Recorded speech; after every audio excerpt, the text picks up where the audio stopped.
Hi, welcome back to Mining Stocks. Today we're joined by Alex from Tisdale Clean Energy. They're listed on the CSE under TCEC and OTC under TCEFF. Tisdale is a uranium explorer. You guys have seen us talk to a few uranium explorers recently, and the reason for that is because I'm very bullish on the sector. The demand for clean energy is just going to continue to rise, and there's absolutely a massive shortage when it comes to the amount of uranium that we have, especially as countries move towards more domestic sources of minerals. So very, very excited to have you here, Alex. To start it off, I always love giving people a little bit of context on who you are. And I feel like there's no better way to do that than going and talking about how you got started in mining, because mining is a tough business. Yes. And you have to be a little bit of a masochist to want to go into that when you're young. Well said. Yeah, no, we were just kind of talking about it before we got going here. It's a tough business. It can be super tough. There's no doubt about it. But, the supply demand scenario is really what drives it. So, and we all have, there's the thrill of the hunt. I think that's in our DNA, right? So there's a bit of that in exploration in the mining space when you're looking for materials, right? Especially grassroots projects. It's a rush, what are you going to find? And most of the time you don't find anything, but it's doesn't stop people from playing lottery tickets either, right? So we have that in our DNA. But when you do make discovery, it can create, it can create wealth. It can be a very addicting experience. So that's what we do. I've been involved with companies that have made big discoveries, and there's kind of nothing like it. So that's kind of what drives us. That's mining, right? That's mining for you. That's the thing that I find interesting is, like, compared to other sectors, like if you look at even tech is one that most folks are very familiar with. Tech is a slow build. You see the company that's $1 billion company, but they've been grinding at it for 10 years, like Reddit just went on an IPO. But mining is a little bit different because you have a guaranteed revenue source. Nobody's going to question that you need uranium. Nobody's going to question, how do you dig it out of the ground? All of that's already been figured out. The only thing is, how big is it, and is it economical? Yeah. And so when you get something that ticks those two boxes, you get that massive spike in valuation, because it's like, now we have something, this is guaranteed to eventually make money. Then it's just up to management if they want to take it to production or sell it.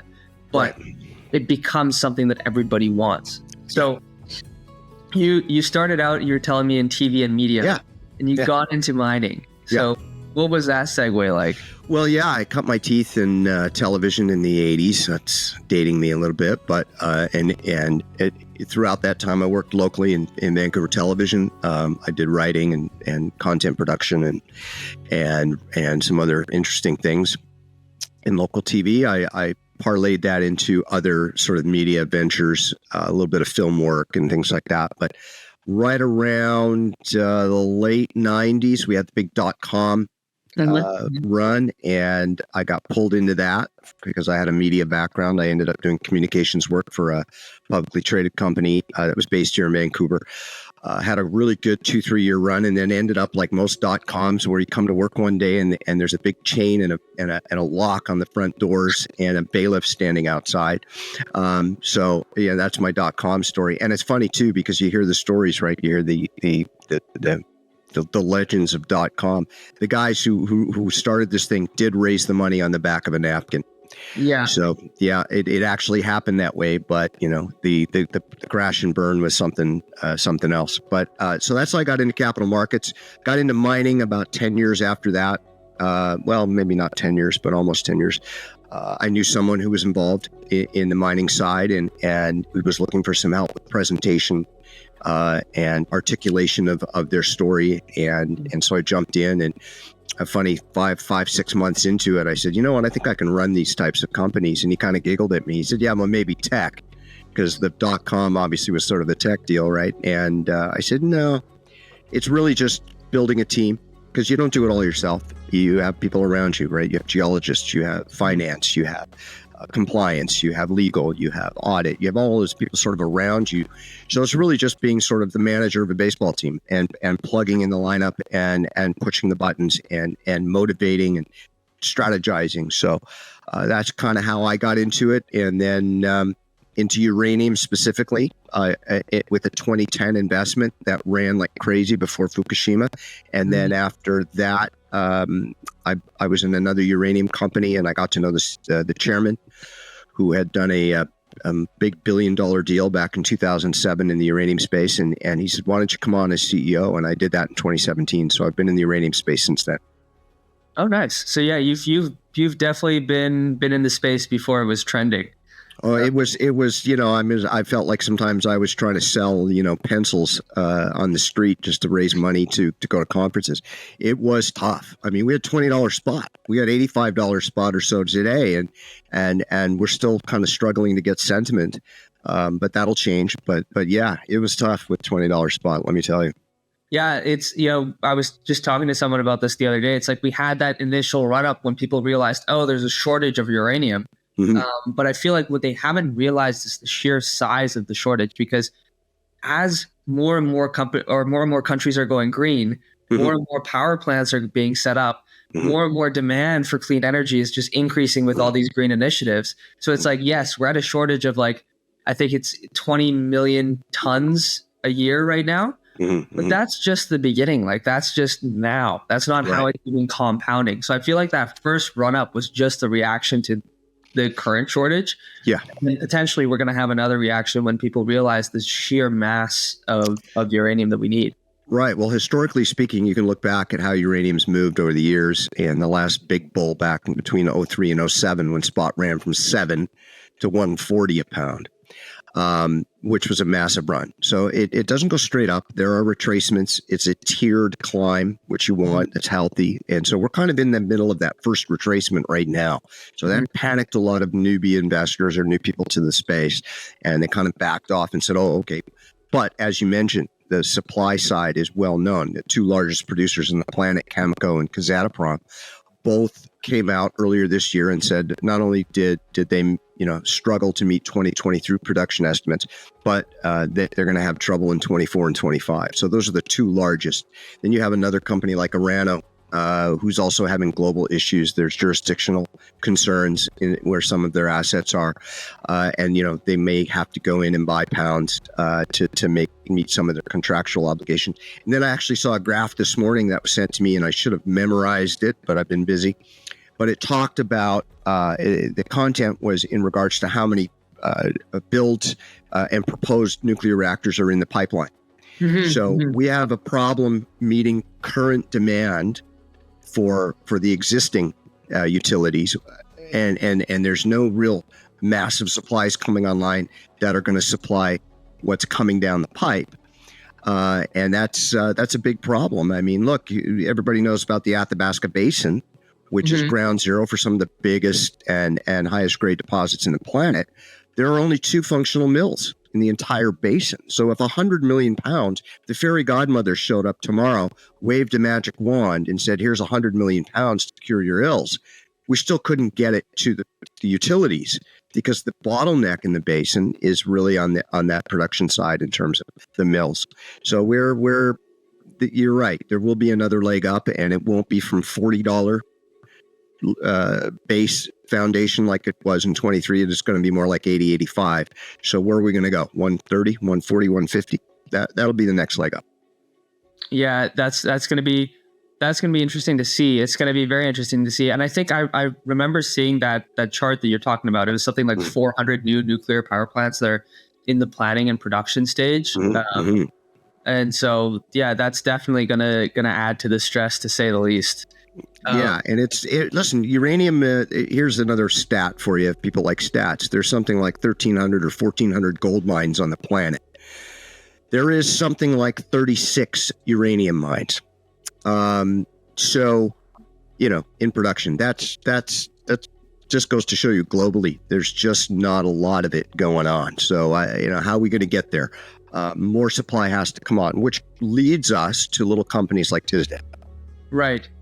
And that's actually, look, so here I found that from the nuclear plans for nuclear reactors, for new reactors worldwide, there are 60 reactors under construction around the world. A further 110 are planned. New plants are coming online over the past 20 years, Yeah. 100 were retired and 100 started operation. Today, there are about 440 nuclear power plants operating in 32 countries. So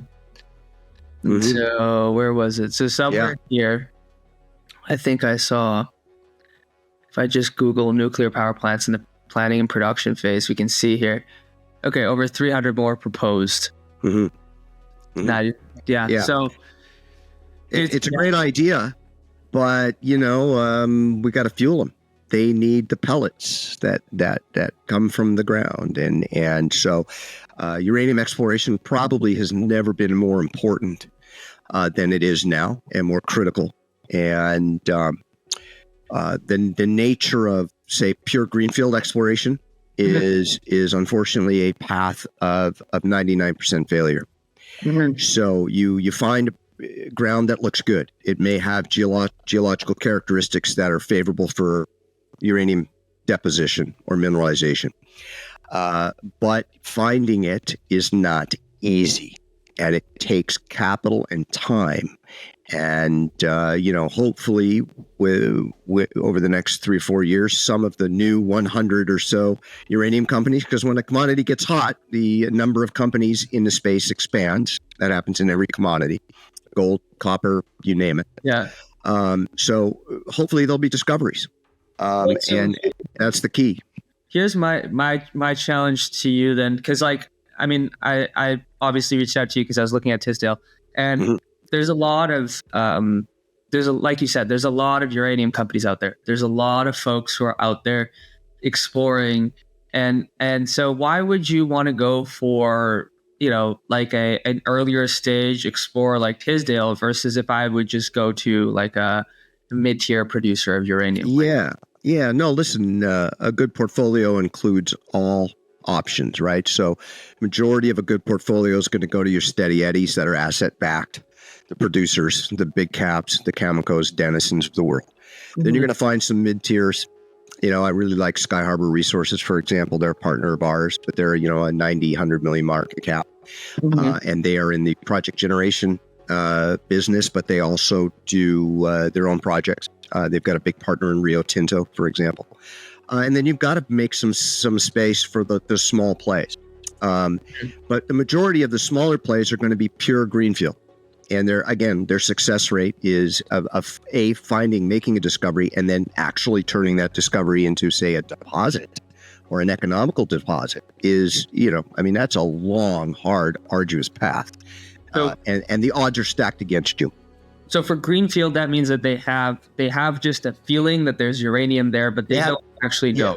Early stage geological characteristics that are favorable for uranium deposition. So that would be maybe conductive packages or graphite packages within known areas where there is uranium, and that's the Athabasca, for example. Okay. And then you have to, from that point on, you got to make a discovery. That takes drill holes. That could take 10, 20, 30, 40, 50, it could take 100 drill holes. And then from that point, once you make that discovery, now you have to replicate that drill hole 2, 3, 4, 5 dozen times to get to the beginning of the delineation of a deposit. So that's a long path. Now with Tisdale, we already start that process with the ability to earn into a 7 million pound deposit. Now it's small compared to some of the big deposits in the basin, but it's expandable. We think we can get to 10 million over a period of time. And then we've got great exploration ground with huge upside potential to have additional discoveries made within our claim boundaries. And the reason for that is typically these smaller deposits work like pods. They're found in clusters, and sometimes they're found sort of like a string of pearls. So we're lucky that we start that way, right? I mean, we sort of take out that the hardest part of the equation in exploration is making the discovery. So we already know there's uranium here. How much of it? It's shallow. Now, the key will be over the next few years, fund the company to drill enough to bring that grade and size up of that deposit and see where we are in 2 years if we're at $150, $200 spot. So let me see if I understand this right. You guys have an earn-in to an existing uranium deposit. Correct. So you know that the uranium is there. Yes. and you know approximately the minimum of how much is in there. Correct. So there's already been a lot of money spent on that. Fair amount. Sure. Okay. To get to where we're at today.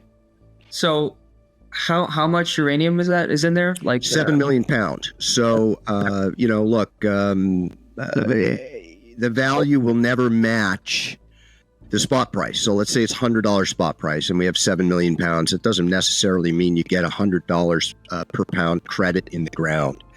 But right now we're getting 35, 45 cents a pound. And I would offer that if you don't think we'll get value as this thing progresses to $1 or $2 a pound, or maybe $5 a pound in the next 2 or 3 years, that's a likely path for us. The more that we drill, the more that we earn into this option agreement and take the majority interest in this deposit, we'll get credit for those pounds, and there won't be 35 cents. So you have these. So how much is that worth? Like let's do like napkin math. Yeah. So you said 7 million pounds. Yeah. Let's say it's like what, $35 a pound, you said?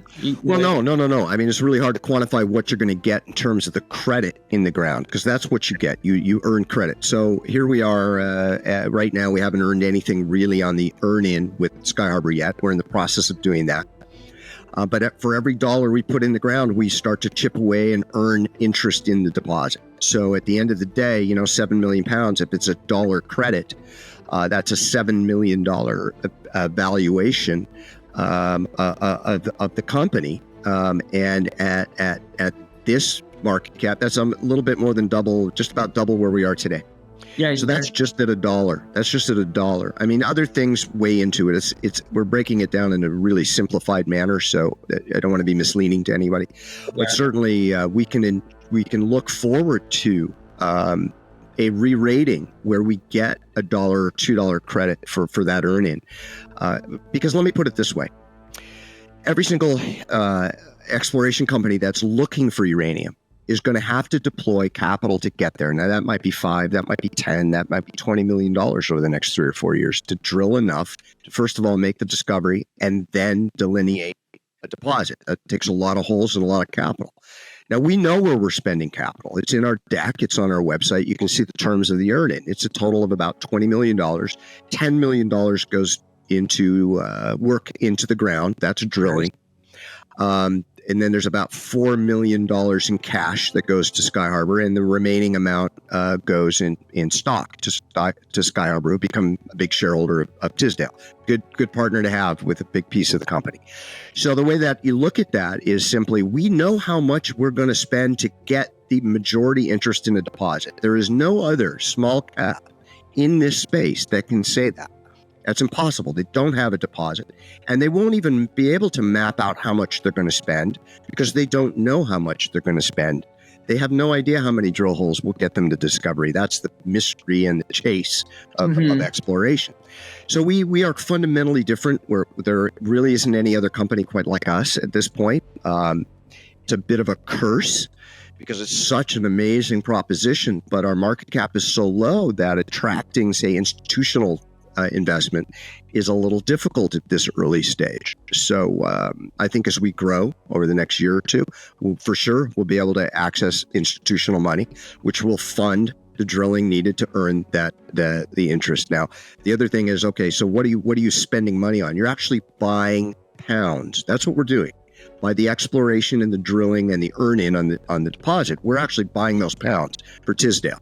So we will own the majority interest, 75% of 7 million pounds. Now, if we can expand that, let's go back a minute. The cost will be about $2.50 a pound for us to buy it at the end of this deal, if it doesn't change. With the current amount of pounds in the ground. Correct. Now, if we can get that to 10 or 15 million pounds over the next 3 or 4 years, now that cost comes way down. And obviously the value grows in the project itself, but we're going to have an asset backing this, and let's say we can find other deposits on the ground, and we're also early capital stage structure, so we can also accommodate another acquisition. Like we can bring on a second project that's maybe an exploration play or something else similar, so to add more value over the next little while. So we have a really unique situation And we can talk about what's happened over the last week or two, which makes this sort of introduction extremely appetizing for people who are just coming to the company for the first time. Well, I'm interested now about a couple things. One is like, how did you manage to get this deal? Because if there's 7 million pounds in the ground, and it's already, you already have, a deal. A deal. It's found. A path. We have a path to buy it. Right. So first of all, the deal is very favorable because you're paying 10 million, but you're paying it in terms of work on the asset, which you would have to do anyway. Right. And then the 4 million in cash, that's small compared to the total value that you can get out of the asset. And then the rest is also in stock, which is a good sign. Yeah. But why did they do this deal with you? Yeah, good question and easy to explain. So Sky Harbor, our partner, is what they call a project generator. So they have an enormous amount of projects and they look for partners. And so they want to make deals with companies who bring their capital to develop the projects, and then they eventually work into a joint venture arrangement where both companies share the costs moving forward. That happens after the earn-in is satisfied. So I've already done this with one other company with Sky Harbor in the past. So there's a history between Sky Harbor and myself. Jordan Trimble, the CEO, one of the most articulate people in the business in terms of the uranium space. A very good interview and a guy that your listeners and viewers should learn to follow. But so Jordan and I have done deals in the past. Now this deal was cut by other people in the deal before I kind of moved to the forefront of the deal, which was last fall. So this was sort of in the works. And the reason that Sky Harbor did this particular deal, this would be their number one project. And Jordan at Sky Harbor is the first one to tell you that. But they have two other very large projects, Russell Lake and Moore. And one of them is a big deal with Rio Tinto, massive company. So they're focused on those. And if they didn't have Russell Lake and Moore, this would be their number one project. So we're lucky that we have it. We're lucky that we have the ability. I think, it's a very unique proposition. I don't think anybody else, and you can look. I've looked, I've asked others to look, and we haven't found anybody in our space who's working on a deposit. They're working on a drill hole, or they're working on the hope that they're going to hit a drill hole. And as nice as their decks might seem, and as bright and hey, we're 5 kilometers from a mine, or geologically speaking, we have great looking stuff. I can tell you firsthand that it can take years and millions of dollars in capital to make a discovery, let alone delineate a deposit. So we're really ahead of the game in that sense. So then what is, for the sake of being a little bit of the devil's advocate here, sure, what caused, because you guys have the deposit, so why is it? I have to look at that, really, honestly. Okay. That's so painful. Listen, what's happened over the last week to 10 days is very simple. We did a private placement in December. There were some entities that bought into that private placement at 18 cents. And the minute they could sell it, once the 4-month hold was off, they sold it and they hammered the market. Now, this happens more often than we like to admit in this business. Yeah. And listen, you just hope that shareholders are going to be responsible and not, poke holes in the boat to sink out all the shareholders. But that clearly is what happened here. And unfortunately for existing shareholders and for the deal, it's gotten ugly. But then you look at it for the person who's coming to the deal for the first time, the stock's never been this cheap. We did $1 million placement in March of 2023 at 40 cents. We did another placement at 18 cents. There has never been a financing below 18 cents. So this is out of the ashes, right? Basically, so one of the shares. Yeah. I mean, there is no. This is a long time company. It's been around since the '90s. It's had different incarnations. So there's no founder shares. There's no seed capital or seed shares in the deal. There's no escrowed shares behind the scenes. It is what it is. You see what it is. I myself own about 1.5 million shares. I bought them all in the open market at much higher prices. So I feel the pain today. But my belief in not only the company, but the sector, because it's really important that you have the sector on side, right? You can have the greatest company in the world. You can have the greatest music. You could produce the greatest musical in the world. But if no one wants to go to a musical, well, good on you. Yeah. You've got to have a crowd to take those seats in the theater, right? So we know where we're going with uranium. So as painful as it is today, and as much sleep as I am losing over the last week, I know that down the line that this is going to re-rate and come back to where it should be, because it's almost impossible with the setup that we have for that not to happen. So anybody getting introduced to the deal right now gets a huge discount. It's that simple. That's the whole reason why I reached out, because I was looking at your guys' project, and I was looking at the information, and I was like, this doesn't really add up. And then when we chatted and I found out why it was, and that's always like, probably those investors that sold what they did, they probably were strapped or had their own issues that they were dealing with. There's an old saying: there's one reason to buy and infinite reasons to sell. So, and they're all valid, right? So, whatever. You just hope that people are more responsible in their selling, and that they're less self absorbed to say, hey, we don't want to hurt the market and hurt all the other shareholders. Would have been nice for the sellers to call me and say, hey, can you buy us out at 13 or 14 and we'll be on our merry way? I'm sure we could have done that. Instead, we're picking up the pieces, and again, bad for some, good for others. The people coming to the deal right now are getting an extreme discount for a deal that has been identified not by me but by others as probably the most undervalued play in the basin right now. Yeah, and that's kind of why I wanted us to chat at all. So, Alex, it's been a real pleasure, really interesting. One last question before we wrap up. I'm curious on where you see yourself in about 5 years. What do you see yourself doing? Where do you see yourself being? Hopefully playing a lot of golf and less stressed than I am today. Honestly, look, I'm in the business for all the reasons everybody's in the business for. I invest in companies, other companies. I invest in my own company here.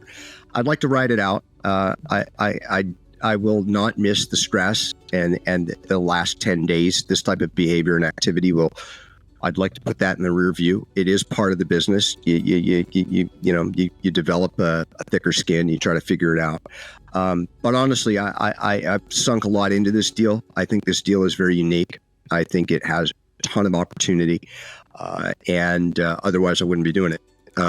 So that where am I going to be in a few years? Hey, maybe we get, let's say 5 years. Let's say we do the earn in, and we're right about the uranium thesis, and we're in the biggest bull market. It's a generational opportunity. We've never had the setup that we have in uranium right now.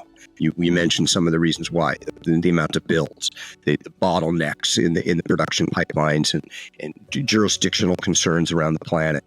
So this setup that we have is generational. So really, in a perfect world, Tisdale gets the valuation that it deserves. And then it's much, much higher, and all the stock that I bought at 15 to 18 cents is worth 4, 5, 6 times that, and we can all ride a profit into the sunset and say, nice win, enjoy the rest of your life. Nice. Thank you so much. Well, it was a pleasure, Alex, and I definitely wish you the best, and looking forward to being a shareholder and seeing how it goes. Awesome. Daniel, thanks so much. Appreciate it. Thank you, Alex. Cheers.